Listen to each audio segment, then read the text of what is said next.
Hello, everyone, and welcome. Welcome to Faith, Power, and Emancipation, a new podcast series based on my recently published book entitled Faith, Power, and Emancipation. And the subtitle is Liberative Realism and the Ethics of Truth and Freedom. My name is Professor Januarius Asongu, and I am a philosopher, a theologian, a psychologist, educator, and author of more than 2 dozen books, including The Splendor of Truth and Beyond Doctrine, both published by Wif and Stock. My work explores truth, faith, human dignity, freedom, and the conditions necessary for human flourishing. Some of you may have followed my previous podcast series, The Splendor of Truth. That series was primarily philosophical. It explored questions of reality, knowledge, truth, and what I call critical synthetic realism, CSR. In this new series, we are going to look at things from a different dimension. It remains philosophical. It moves, but it moves much more deeply into theology, political ethics, liberation, and the practical challenges facing oppressed peoples and societies struggling for freedom. In many ways, faith, power, and emancipation builds upon the foundation laid in the splendor of truth. If the splendor of truth asks how we know what is true, this new book asks what faithful people should do when confronted by oppression, injustice, and the struggle for freedom. This series will consist of 15 episodes. Today's episode serves as an introduction to the entire project. We will discuss the preface and introduction, and perhaps even more importantly, the personal journey that led me to write this book. Let me begin with a confession. For much of my life, I believed something that many oppressed people believe. I believed that God is on the side of the oppressed. In fact, I still believe that. The God of the Bible hears the cry of the oppressed. The Exodus story tells us that God heard the cries of the Israelites in Egypt. The prophets condemn injustice. Jesus identified himself with the poor, the marginalized, and the forgotten. So, naturally, many people involved in liberation struggles conclude that God will eventually grant them victory. Many revolutionaries believe this. Many freedom fighters believe this. Many oppressed communities believe this. And I believe it too. But over time, a troubling question emerged in my mind. If God is on the side of the oppressed, why do so many oppressed people lose? Why do some liberation movements fail? Why do some revolutions end in disaster? Why do some oppressed communities remain oppressed for generations? Why do some righteous causes never achieve victory? As I reflected on history, I discovered something deeply unsettling. Apart from the Exodus narrative, it is surprisingly difficult to identify many clear examples where God directly intervened to guarantee political victory for an oppressed people. History is full of noble causes that failed. History is full of oppressed people who suffered defeat. History is full of freedom movements that were crushed. And history is also full of revolutions that succeeded only to create new forms of oppression. This forced me to ask a different question. Perhaps the real question is not whether God hears the cries of the oppressed. The Bible answers that question clearly. The real question might be this: what should oppressed people do if they want to be free? What is the relationship between faith and power? What role does human agency play in liberation? Can prayer replace strategy? Can faith substitute institution building? Can righteousness replace organization, leadership, intelligence, diplomacy, and political wisdom? The more I reflected on these questions, the more convinced I became that faith alone is not enough. Now, please understand what I mean. I am not saying that faith is unimportant. I am saying that faith must be accompanied by responsible action. Faith gives direction. Faith gives meaning. Faith gives hope.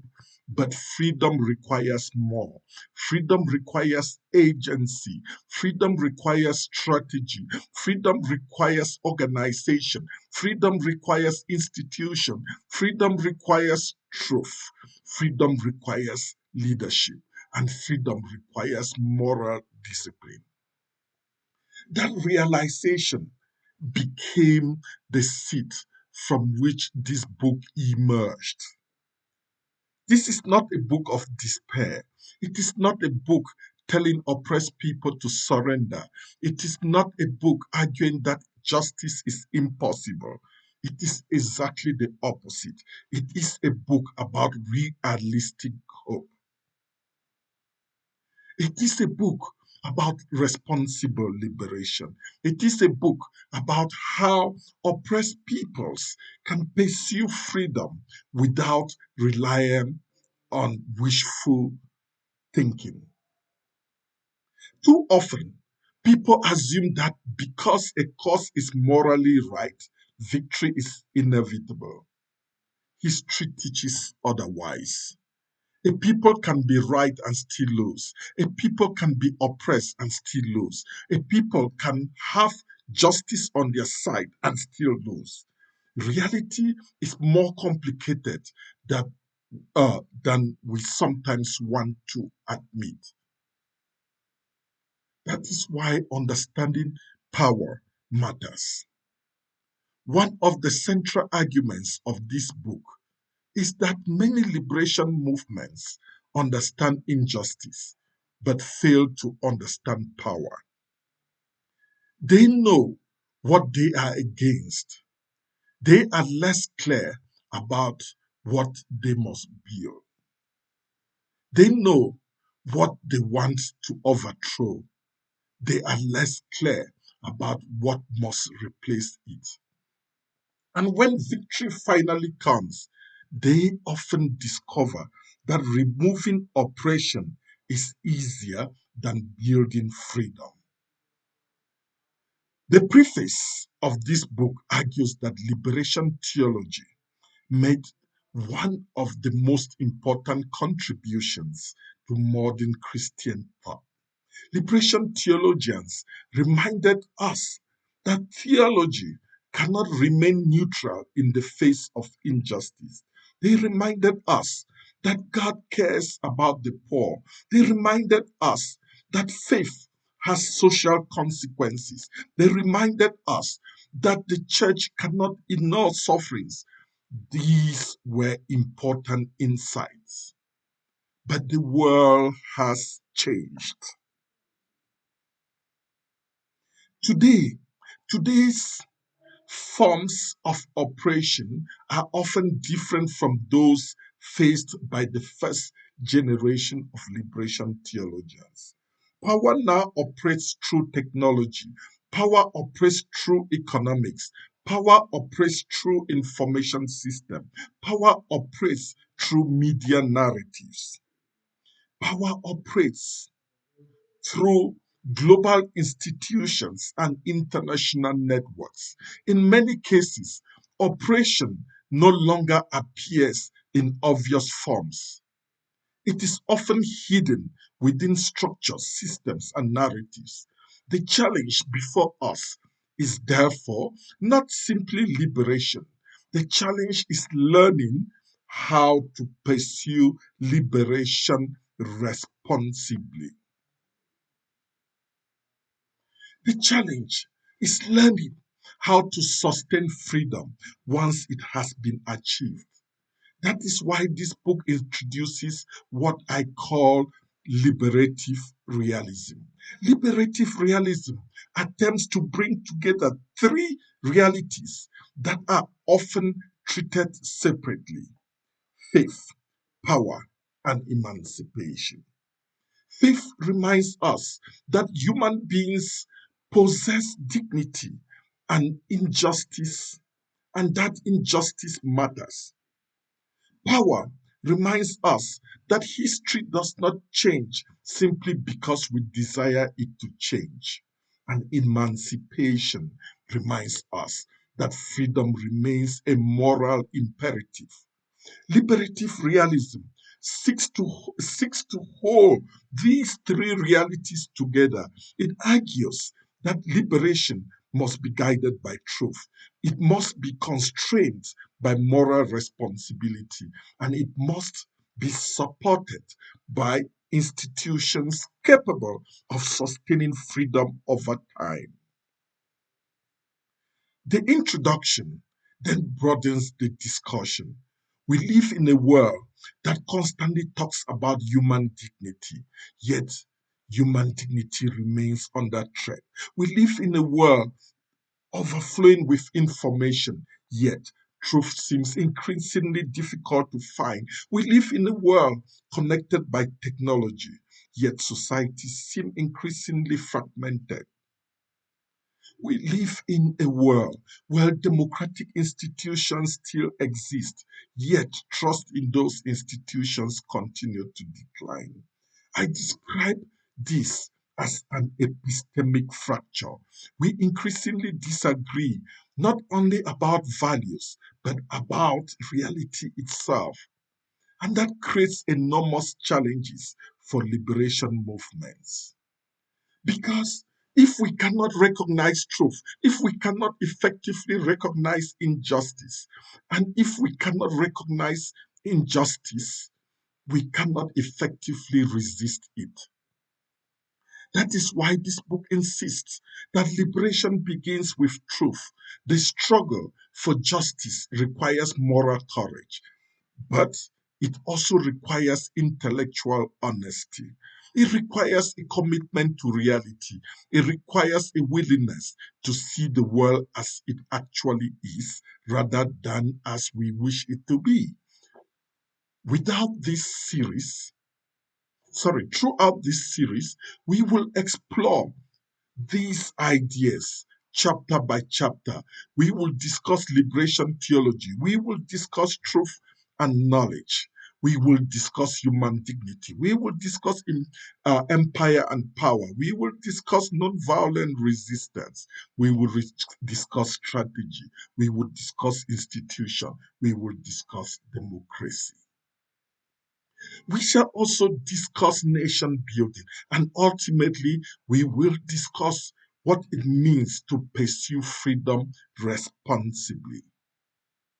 My hope is that this series will challenge both believers and non believers. I hope it will provoke reflection. I hope it will encourage discussion. And most importantly, I hope it will help us think more deeply about the relationship between faith, power, and human freedom. Thank you for joining me for this first episode of Faith, Power, and Emancipation. I would love to hear your thoughts. Do you believe God is always on the side of the oppressed? If so, what does that mean in practical terms? Can faith alone bring liberation, or must faith be joined with strategy, organization, and responsible action? Please leave your comments below. Like this video, share it with others, and subscribe to the channel so you do not miss future episodes. In our next episode, we will discuss Chapter 1, Liberation Theology After History, from prophetic praxis to liberation to liberative realism. We will explore the origins of liberation theology, its achievement, its limitations, and why the 21st century requires a new vision of liberation. Until then, thank you for listening. May truth guide our minds, faith strengthen our hearts, and freedom inspire our action. God bless you.